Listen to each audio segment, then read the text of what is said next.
नमस्कार, स्वागत है आप सभी लोगों का यूनिवर्सिटी यात्रा के इस अगले एपिसोड में, जहां हम लोग बातचीत करेंगे सेंट्रल यूनिवर्सिटी ऑफ झारखंड के बारे में। Central university of Jharkhand UG PG के इंटीग्रेटेड कोर्सेज प्रोवाइड करता है, मतलब यूजी पीजी दोनों आपका एक साथ ही हो रहा होगा। यहां पर आपको BA, MA, BSc, MSc, BCom, MCom के इंटीग्रेटेड कोर्सेज यहां पर देखने को मिलते हैं। यहां पर आपको इंडिविजुअली बीए और इंडिविजुअली आपको यहां पर जो बीएससी के प्रोग्राम देखने को नहीं मिलेंगे। आप एक बार एडमिशन लोगे, यूजी पीजी आप दोनों यहां पे कंप्लीट कर रहे होंगे। ठीक है, तो ये एक बेसिक आइडिया। अब हम लोग इस वीडियो में सब कुछ जानेंगे, सब कुछ समझेंगे। यहां पे क्या सीयूटी की रिक्वायरमेंट्स है इनके कोर्सेज को लेके, और कैसे कट ऑफ का ट्रेंड रहता है, क्या यहां पर हॉस्टल फैसिलिटी है, फीस स्ट्रक्चर क्या है, कितनी सीट्स हैं, सारी बातचीत हम लोग इस वीडियो में करेंगे। वीडियो की मैं आगे शुरुआत करूं उससे पहले आपसे एक सजेशन। हम लोगों ने यहां पर 15 यूनिवर्सिटीज को कवर कर लिया अभी तक। आगे के एपिसोड में आप किस यूनिवर्सिटी को पहले जानना चाहते हो, ये आप कमेंट बॉक्स में बता दो, तो उसे प्रायोरिटी ऑर्डर में हम वीडियोस को आगे आपको प्रोवाइड कराएंगे। बाकी हम तो अपने हिसाब से आगे के वीडियोस आपको तो देते ही रहेंगे। ठीक है, चलिए शुरुआत करेंगे। सबसे पहले कुछ झलकियां, जैसे कि हम लोग हर वीडियो में करते हैं। थोड़ी सी यूनिवर्सिटी की आप फोटोज यहां पर देख सकते हो। इसके बाद सबसे पहले कुछ बेसिक इंफॉर्मेशन यहां की। तो आपको जो ये यूनिवर्सिटी है, ये आपको यहां पर रांची में जो है वो यहां पर ये मिल जाएगी। अब यहां पर इसके दो कैंपसेस हैं, उसके आगे मैं बातचीत करता हूं। 2009 में आपकी यूनिवर्सिटी बनी हुई है, ये आपकी एक सेंट्रल यूनिवर्सिटी है।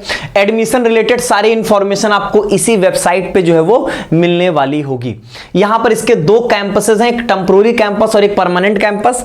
जो यहां पर इनका चेरी मनातू कैंपस है, वो यहां पर परमानेंट कैंपस, जो कि 510 एकड़ में फैला हुआ है, जो कि यहां पर जो है वो 17 किलोमीटर जो है वो रांची से दूर है, रांची सिटी से। एक इनका ब्राम्बे कैंपस है, जो कि 45 एकड़ में फैला हुआ है, और जो कि लगभग 25 किलोमीटर यहां पर जो है वो दूर है रांची सिटी से। ठीक है, और लगभग यहां पर ये 18-20 किलोमीटर जो है वो रेलवे स्टेशन से दूर है, रांची रेलवे स्टेशन से। ठीक है, तो ये इनकी लोकेशन की यहां पर बात हो गई। अब यहां पर अगर हम लोग बात करें कि यहां पर कौन कौन से कोर्सेज अवेलेबल है, जैसा मैंने बताया इंटीग्रेटेड, मतलब यूजी पीजी दोनों एक साथ आपका एडमिशन हो रहा होगा। बीएससी, एमएससी, बीए, एमए और बीकॉम, एमकॉम तीनों कोर्सेज आपको यहां पर मिलेंगे। एक बार मैं इंडिविजुअली आपको 1 बाय 1 जो है वो बता देता हूं कौन कौन से कोर्सेज हैं इनके यहां पर। सबसे पहले बीएससी, एमएससी के आपको यहां पर mathematics, life science, physics, chemistry, geography, environmental science, इतने आपको यहां पर बीएससी और एमएससी के कोर्सेज यहां पर मिलने वाले हैं। और इनमें से आपको क्या करना है, आपको 3 डोमेन यहां पर चूज करना है। इन्होंने बोला कि मिनिमम 3 मैथमेटिक्स कंपलसरी रहेगा। इसके मतलब मैथमेटिक्स तो लेना ही लेना, उसके साथ 2 और ले सकते हो। 2 कौन से ले सकते हो इसमें से, physics, chemistry, mathematics, computer science. तो मतलब आपके इसमें से आपको यहां पर टोटल 3 लेना है। 3 में से मैथमेटिक्स कंपलसरी, मतलब फिजिक्स केमिस्ट्री ले लो, या फिजिक्स कंप्यूटर साइंस, या केमिस्ट्री कंप्यूटर साइंस आप ले सकते हो। लाइफ साइंस के लिए फिजिक्स, केमिस्ट्री, बायोलॉजी के आपके मार्क्स जोड़े जाएंगे। और फिजिक्स में यहां पर फिजिक्स और मैथ कंपलसरी, मतलब एक और एक्स्ट्रा सब्जेक्ट आप उठा सकते हो, वो आप यहां पर केमिस्ट्री उठा लो या कंप्यूटर साइंस उठा सकते हो। ठीक है, केमिस्ट्री की बात करें तो केमिस्ट्री कंपलसरी कर दिया गया है। बाकी यहां पर आप फिजिक्स, मैथ्स में से कुछ भी उठा लो, या फिजिक्स, बायोलॉजी, या जैसा भी आपके पास कॉम्बिनेशन अवेलेबल हो। इन 4 में से कोई 3 लेना है, और उसमें से आपका ये जो यहां पर ये जो केमिस्ट्री है आपकी, वो कंपलसरी रहेगी। इसी तरीके से ज्योग्राफी में आपको 2 लेना है, physics, chemistry, mathematics, geography, geology, computer science, biology, environmental science, और उसके बाद एक जनरल टेस्ट। मतलब ये हो गया कि आपको इतने डोमेन्स में से कोई 2 डोमेन ले लेना है। ठीक है, और एक जनरल टेस्ट आपका रहेगा। 2 डोमेन प्लस एक जनरल टेस्ट से आपकी ये मेरिट बनेगी integrated BSc, MSc in geography से। इन्वायरमेंटल साइंस में अगर आप देखोगे तो यहां पर आपको 3 इतने में से कोई 3 सब्जेक्ट आपको यहां पर लेना है। कोई भी 3 आप ले सकते हो। फिजिक्स, केमिस्ट्री, मैथ ले सकते हो, फिजिक्स, केमिस्ट्री, बायोलॉजी ले सकते हो, फिजिक्स, केमिस्ट्री, एग्रीकल्चर ले सकते हो। कोई भी 3 सब्जेक्ट आप यहां से उठा सकते हो। ठीक है, बीए, एमए की बात करें तो सबसे पहले कुछ लैंग्वेज है, कोरियन, चाइनीज, जिनका यहां पर मेरिट जो है जनरल टेस्ट से बनेगी। इसका बीए, एमए इन इंग्लिश की बात करें तो ये भी जनरल टेस्ट से बनेगी।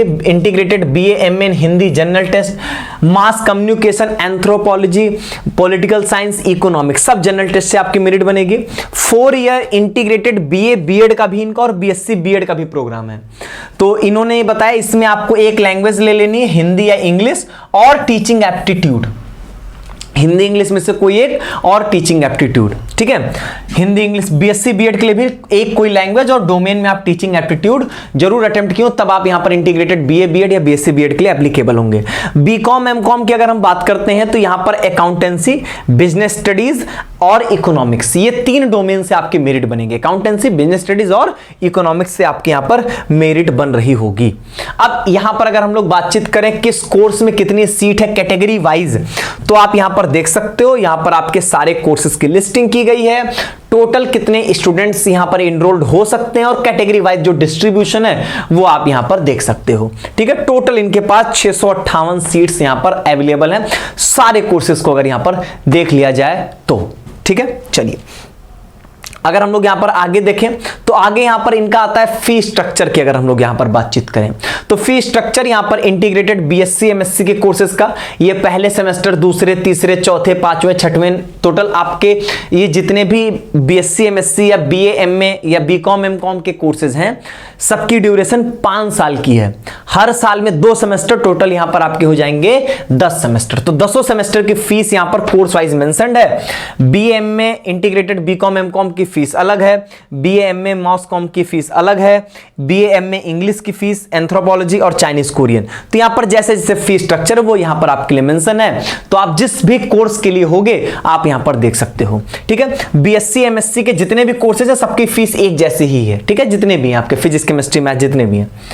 अब यहां पर अगर हम लोग बातचीत करें इनके हॉस्टल फी की, अगर हम लोग बातचीत करें तो हॉस्टल की फीस आप ये मानिए कि इनकी पर सेमेस्टर जो है वो 11,700 रुपए की फीस जो है वो यहां पर आपको पड़ने वाली होगी, ठीक है। 11,700 रुपए इनका यहां पर जो है वो पूरे सेमेस्टर की फीस यहां पर होगी, ठीक है। और इसमें से आपके यहां पर जो है वो कुछ जो है वो अमाउंट जो रिफंडेबल होगा वो बाद में रिफंड होगा। मोटे तौर पर आप 11,000 फीस यहां पर मान के चल सकते हैं। अलग अलग यहां पर डिस्ट्रीब्यूशन भी आपको यहां पर दिया गया है, ठीक है। अगर हम लोग यहां पर बातचीत करें थोड़ी सी कट ऑफ के बारे में, तो देखिए ये कट ऑफ जो है वो आपके 2022 की, मैं आपको कुछ बातें समझाता हूं पहले यहां पे इनके कट ऑफ से रिलेटेड, लेकिन उसके लिए मैं थोड़ा सा ब्राइटनेस आपकी पहले डाउन कर दूं। देखिएगा अब यहां पर पहली चीज मैं आपको समझा देता हूं, थोड़ा कट ऑफ से रिलेटेड कुछ बातें समझिएगा।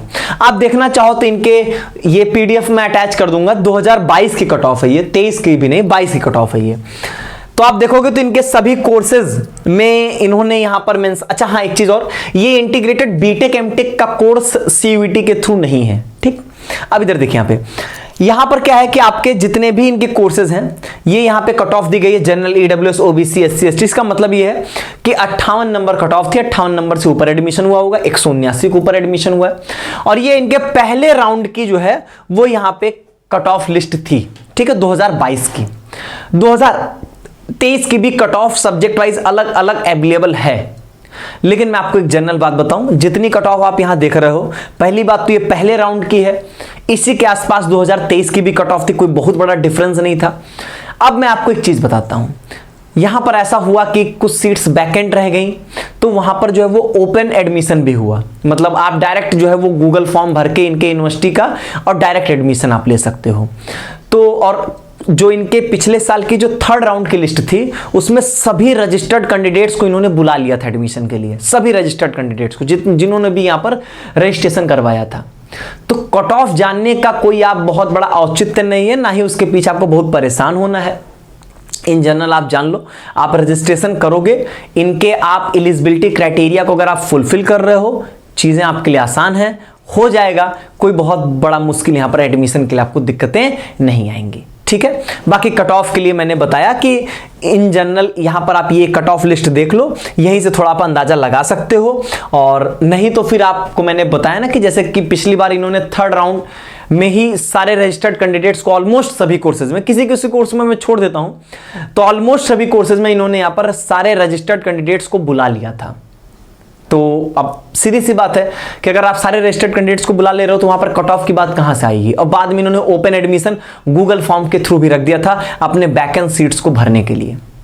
तो इसीलिए बहुत कट ऑफ के लिए आपको पीछे परेशान नहीं होना, ये सब डिपेंड करता है स्टूडेंट्स कैसे अप्रोच कर रहे होते हैं उस यूनिवर्सिटी को लेके।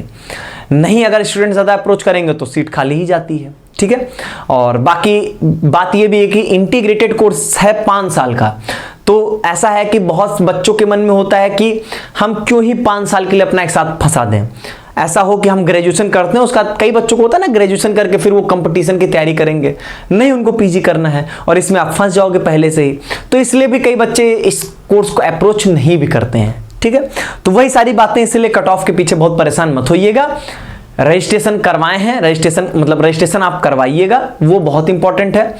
बाकी यहां पर जैसे इसकी काउंसलिंग रजिस्ट्रेशन प्रोसेस शुरू होगी, बिना रिजल्ट आए नहीं शुरू होगा, रिजल्ट आने के बाद शुरू होगा, सारी बातें आपको समझाई और बताई जाएंगी, ठीक है। चलिए आज के वीडियो में बस इतना ही। आगे के एपिसोड में आप किस यूनिवर्सिटी के बारे में जानना चाहते हो कमेंट बॉक्स में जरूर बताइएगा। बहुत बहुत धन्यवाद।